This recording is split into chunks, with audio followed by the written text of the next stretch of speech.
Here we have an equation with several logs, but not everything has a log on it. And we're going to have to try to condense this down so there is one single log on one side of the equation, and then this side, of course, is just going to stay as a 3. I'm not going to start throwing extra logs in here. That'd just be weird. So we are going to go back to the previous standard where we had this thing about condensing logs that said if you had two logs of the same base and they were added, you could condense it as one log, and the two things that were inside would get multiplied together. Addition becomes multiplication. So as I look at this left side of this equation, I see this plus sign and the bases match. I'm going to have log base 3 of this thing times this thing. Now I'm going to write it out like this, but if you were thinking to write that as x squared minus 6x, I'm going to get there eventually. I just didn't want to skip that step in my video. And on the right side, I haven't really changed anything, so that's just going to stay as a 3. So this is looking a little better, more like stuff we've dealt with. I've got just one log on one side. This inside's a little bit complicated, but it doesn't really matter what's inside of there just yet because it's stuck inside of a log. I do want to get that stuff out of the log. And the way to break stuff out of a log is to switch to the exponential form. So regardless of how crazy this looks, my questions don't change. What's the base? And what's the exponent going to be?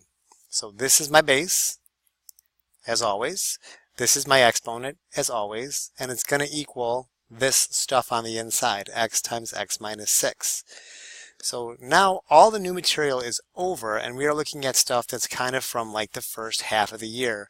I do want to simplify this side of the equation. So x times x minus 6, this will be distributed. Let me start doing my work up here.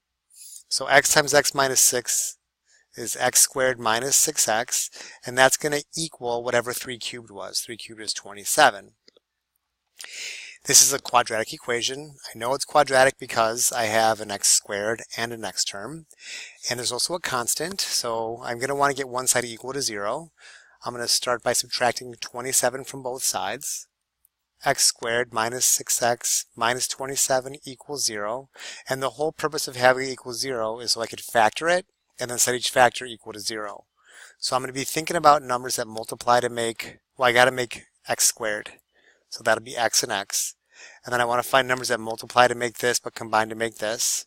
So 27, what comes to mind is 9 and 3. And if the 9 is negative and if the 3 is positive, we will get a negative 6x in the middle. And now it's just time to figure out what makes this equal 0. That'd be 9. What makes this equal 0? That'd be negative 3. So even though this is a lot of work, I'm not quite done yet. I need to actually take each of these answers separately into the original problem, and I have to make sure that none of them make me take the log of a negative number. So if I let x equal 9 and I plug 9 into here, that's okay. Log base 3 of 9 is okay. If I plug 9 into here, 9 minus 6 is 3. I get log base 3 of 3. That's okay. I did not take the log of a negative number. Totally fine. The negative 3, if I take that and plug it into here, I get log base 3 of negative 3. You can't take the log of a negative number. This would make me do that, so I've got to throw it out. But it's not no solution. I still have a solution. My solution is going to be x equals 9. And I'm finished. A lot of work, a lot of review, but 90% of this is stuff from first semester. So we're going to get the quadratic factor. Stay strong. Do a good job. You can get it. Good luck.